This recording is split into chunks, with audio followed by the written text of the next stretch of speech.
And if you look around at this building, it's kind of a reflection of, you know, my life for the past 30 years. It's just kind of a mess. You know, it's broken down.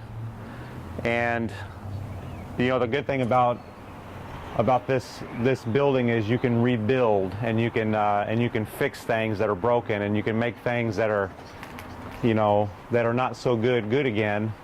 And that's exactly what I'm trying to do here. You know, as I rebuild this property, it's helping me take steps, or it's showing me taking steps toward, you know, rebuilding my life in a more positive way. And I remember, you know, not too far from where we're at right now. So this is a really, you know, back in the day, back in the 40s, the 30s and 40s, this area used to be up and coming, and it was really the place to be.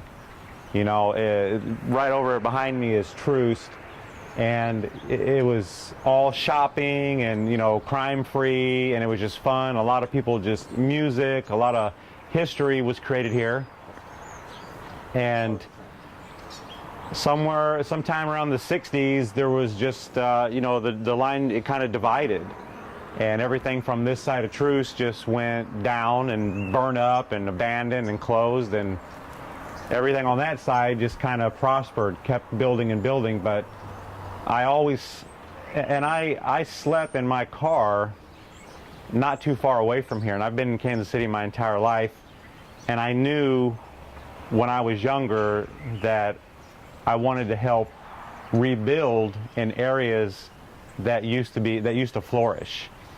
And I never thought that I would be able to buy something like this, or be a part of a project like this. And even more so, I never really realized how much of an emotional effect that, you know, this would have for me and you know, for other people in this neighborhood. Everybody wants to see this built. This is the first property. We're the first ones in to redevelop in this entire area, all the way up and down Troost. It still looks like shambles if you go down and you come back. Everyone is afraid to take that first step. No one wants to be the first guy in, because you're pretty much the guinea pig, and you're fighting against everyone telling you that it's ridiculous. You know, don't do that. Don't buy some broke building in the middle of the ghetto where nobody wants to come ever. And, you know, I feel like that's how people's, you know, spirits are sometimes. People feel like that internally. You know, don't do this, don't go there, it's a bad idea.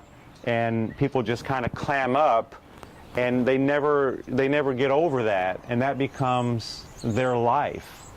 That becomes their life as a young teenager. That becomes their life as a young adult, and you just kind of stay broken, and you kind of stay in a corner, and you say, you know, yeah, they told me I couldn't do this, and they told me I couldn't do that, and so I just didn't do it. And they told me that I had to do this, and they told me I had to do this. I have to go to work. I have to pay these bills. I have to give all my money away to someone else so I can survive, and so I have to work for someone else.